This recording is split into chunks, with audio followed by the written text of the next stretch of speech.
At 1-800-Flowers.com, we know that connections are at the heart of being human.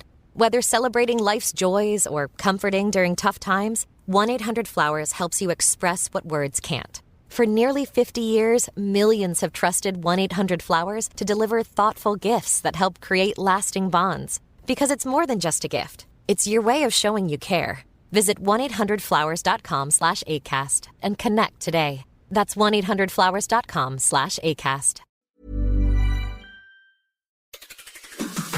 On today's Smart 7, Trump and Zelensky meet in Rome, the local election countdown is on, and lots more. It's Monday 28th of April, it's Save the Frogs Day, and happy birthday Vernon Kay. The Smart 7, it's news but not the news.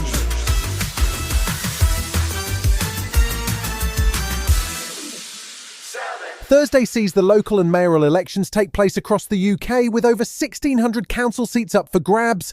Over 1,100 of those are currently held by Tory councillors. However, polling suggests that is unlikely to be the case when the votes are counted, with Reform currently leading in polls and running more candidates across the UK than they've ever done before. Shadow Justice Secretary Robert Jenrick was keen on a Tory Reform voting pact. He was soundly rejected by Nigel Farage, and the Tories now face real difficulties with huge pressure on new leader Kemi Badenoch. She was putting a brave face on things on Sunday's political round. I want to be extremely clear. I am not going into any coalition whatsoever with Nigel Farage or Reform at national level. Read my lips. I am not going into coalition with Nigel Farage. The Greens are also hoping to capitalise on dissatisfaction with Labour and the Tories, and co-leader Carla Denyer says it's time for real change. People are feeling so let down by not only the Conservatives after their 14 years in government, but also by this Labour government, who promise change and are really actually in power, only offering tinkering around the edges.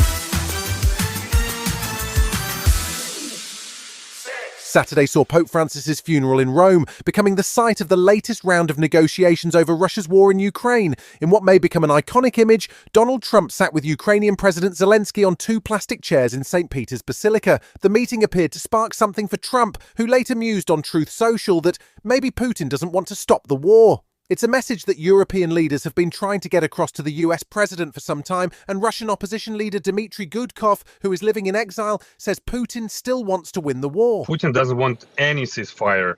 He believes that his army holds the initiative. There are a lot of resources to continue this war for several more years. And of course, he will be trying to delay all the negotiations. Russia struck civilian targets in Ukraine again on Sunday, killing at least 3 people. Zelensky also met with UK Prime Minister Keir Starmer in Rome, and Chancellor of the Duchy of Lancaster, Pat McFadden, says when it comes to potential treaty points like the US recognising Russia's control of Crimea, the UK will not be getting involved. I don't think it's for the UK government to tell Ukraine what to recognise and what not to. That's for them to decide. We're an ally of Ukraine. We have been for 3 years and will continue to be.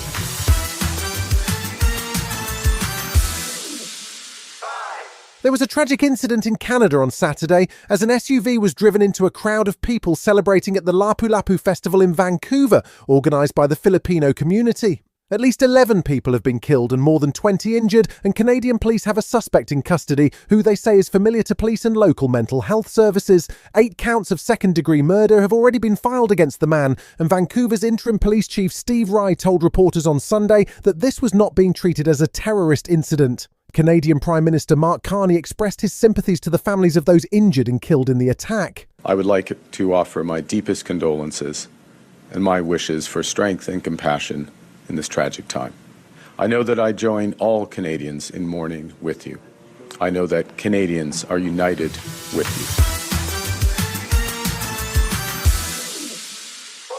Sunday saw mourners queuing in Rome at the Santa Maria Maggiore Basilica to pay their respects to Pope Francis at his final resting place.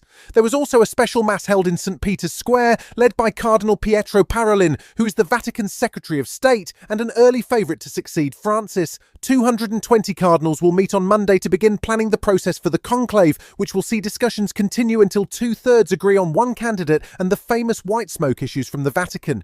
These mourners travelled from the UK to pay their respects to the 266th Pope. I think coming here and seeing all these crowds, it's just realise how part of an international family, and I think that's Port Francis. They've just brought everybody together. It's a marvellous experience, isn't it? I really wanted to see him alive, but it's nice to pay respect to him now he's died. Still to come on today's Smart 7, in association with Metro, Liverpool pick up the Premier League crown and Mr Darcy is getting a reboot. Right after this. At 1-800-Flowers.com, we know that connections are at the heart of being human. Whether celebrating life's joys or comforting during tough times, 1-800-Flowers helps you express what words can't. For nearly 50 years, millions have trusted 1-800-Flowers to deliver thoughtful gifts that help create lasting bonds. Because it's more than just a gift. It's your way of showing you care. Visit 1-800-Flowers.com/ACAST and connect today. That's 1-800-Flowers.com/ACAST. Welcome back.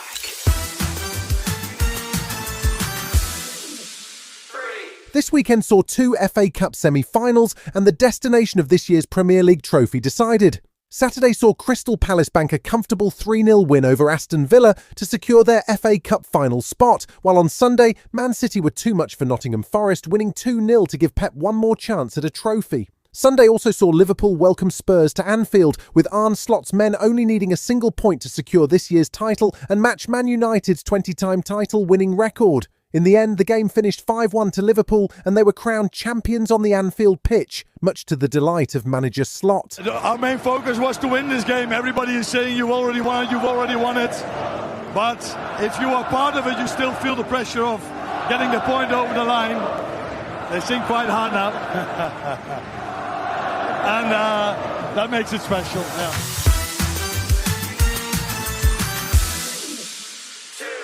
Jane Austen's Pride and Prejudice has inspired a ton of TV and movie versions of the book, with the story of Mr. Darcy and Elizabeth Bennet still hugely popular over 200 years since the original was published. Now there's talk about a new version, this time a 6-part series for Netflix, who presumably are hoping it'll appeal to a Bridgerton-loving fan base. This Mr. Darcy is due to be played by Jack Lowden, who's been lighting up our screens in Slow Horses, and he told the BBC on Sunday that he's looking forward to breaking down one of showbiz's last great taboos. I quite like the idea of being a ginger Darcy. I think that's really breaking down barriers, one of the great last barriers to be broken down. And I quite like the idea of sort of me coming along and doing something else with it. If you're missing the world of billionaire skullduggery that Succession brought to our screens, there's good news. Succession creator Jesse Armstrong has just written and directed his first movie, and the topic is, well, uncaring billionaires. It's called Mountainhead, and it follows 4 tech bro overlords who are on a mountain retreat when the global economy tips into a meltdown. It does sound a bit like a documentary, but it's got Steve Carell, Jason Schwartzman and Rami Youssef, and it drops on HBO on May 31st. 4 presidents of tech, here on Mount Techmore. You guys getting this? Panic buying and violence? This is a serious moment. I think that is why I am so excited about these atrocities. I'm thinking about all of the people who are not killing each other. You've been listening to The Smart 7. We'll be back tomorrow at 7 a.m. Hit that follow button and have a great day. Give us 7 minutes, we'll give you the world. This Mother's Day, show the moms in your life just how much they mean to you with a stunning bouquet from 1-800-Flowers.com. For almost 50 years, 1-800-Flowers has set the standard for high-quality bouquets. Right now, order early from 1-800-Flowers and save up to 40% on gorgeous bouquets and one-of-a-kind arrangements guaranteed to make her day. Save up to 40% today at 1-800-Flowers.com/ACAST. That's 1-800-Flowers.com/ACAST. The official florist of Mother's Day.